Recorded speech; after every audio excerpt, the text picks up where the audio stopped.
Ternyata ini terlalu kencang saudara tekanan airnya. Ini bisa luber.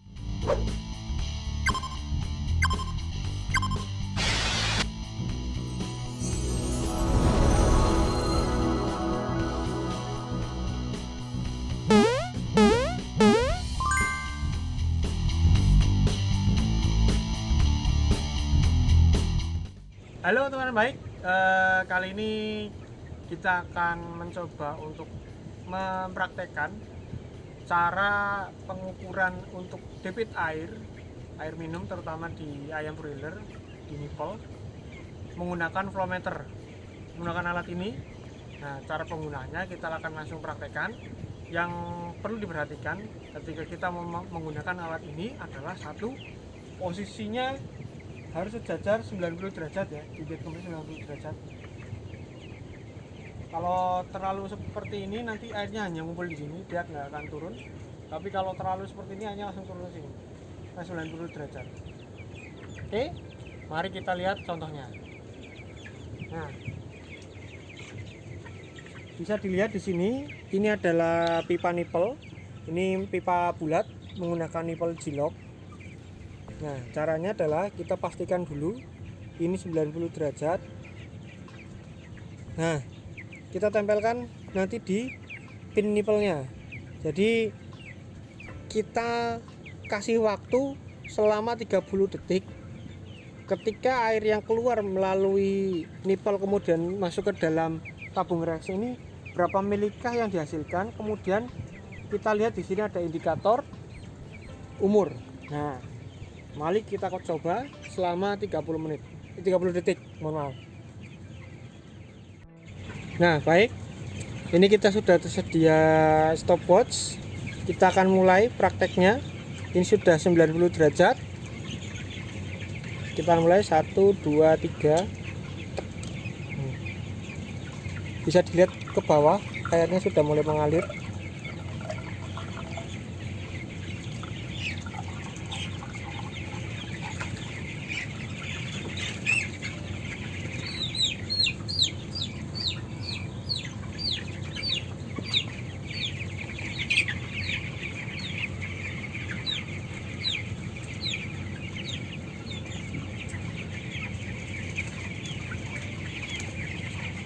Ternyata ini terlalu kencang saudara tekanan airnya. Ini bisa luber dan ini, jadi ayamnya nggak bisa nutup kalau terlalu kencang.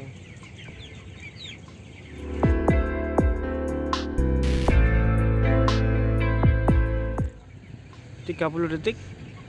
Tekanan yang dihasilkan adalah posisi pas 30 mili saudara, sesuai dengan umurnya di 18 hari.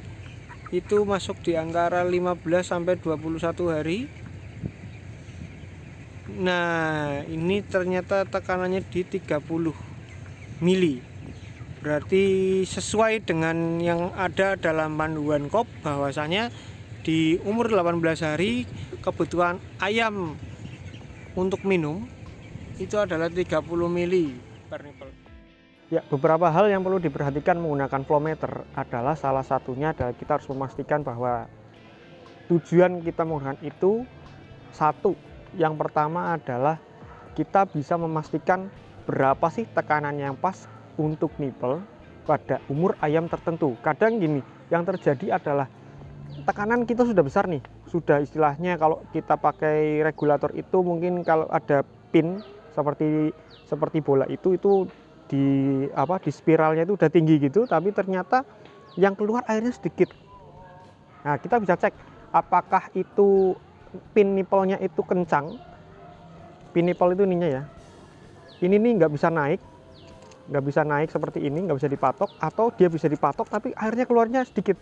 Nah, ini kalau misalnya ini nggak bisa naik atau terlalu kencang, berarti tekanan regulator terlalu tinggi, harus kita kurangi. Tapi kalau bisa ditekan tapi nggak bisa keluar air, nah itu menandakan bahwasannya di saluran pipa atau di daerah sini nih, di daerah ini itu banyak sekali biofilm atau sisa-sisa obat, karena kita biasa di Indonesia menggunakan obat-obat dari serbuk, biasanya tertinggal di sini. Nah, ketika tertinggal di sini biasanya akan menyumbat si air untuk masuk ke dalam nipple. Jadi sumbatan-sumbatan ini yang biasa kita sering gunakan adalah flushing. Disinilah ketika kita memakai flow meter ini kita bisa mengatur berapa kali flushing ketika dalam satu periode. Misal setelah pemakaian program obat atau antibiotik ataupun vitamin serbuk setelah 3 hari atau bahkan setiap hari itu harus di flushing dulu. Tujuannya adalah untuk meminimalisir atau bahkan menghilangkan sumbatan-sumbatan yang terjadi. Nah, flow meter juga ini bisa mendeteksi bahwasanya ayam ini minum dengan baik atau tidak. Karena kalau misal tekanan terlalu rendah di bawah standar umurnya, yang terjadi adalah ayam akan kurang minum. Ayam kurang minum, dia tidak akan makan dengan sesempurna mungkin, atau bahasanya dia tidak akan makan sesuai dengan standar kita. Jadi kalau sudah di bawah standar itu, otomatis kalau makan nggak standar juga, bobot badan pun tidak standar. Yang kedua adalah pasti EDG-nya juga tidak standar. Nah, itu akan berefek terhadap performance yang menurun juga. Nah, yang terjadi juga ketika flow meter ini berada satu level atau bahkan lebih tinggi tekanannya dari umurnya, maka yang terjadi adalah ayam tidak bisa matuk. Ayam tidak bisa matuk, otomatis si pin nipple ini dia tidak akan bisa naik ke atas dan mengeluarkan air terlalu kencang. Jadi ini kayak berat gitu. Nah, kalau berat ayam nggak bisa minum juga. Ayam nggak bisa minum, otomatis dia juga nggak bisa makan.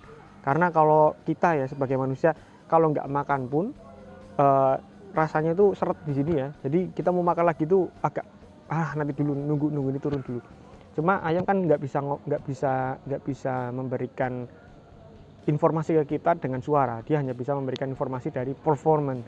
Jadi pakannya kok nggak habis-habis, ternyata dia nggak bisa minum. Ketika kita cek tembolok, wah temboloknya full pakan, tapi ternyata terlalu banyak pakan, tapi nggak ada cairan untuk meluruhkannya ke saluran berikutnya.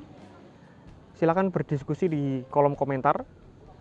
Kalau misalnya ada yang membutuhkan bantuan, silakan bisa kontak di deskripsi kami. Kita akan senang sekali membantu rekan-rekan atau teman baik yang ada di luar sana. Pokoknya ingat selalu like dan juga subscribe, kemudian komen ya. Kita akan bertemu lagi di next video yang lebih asik lagi buat teman baik.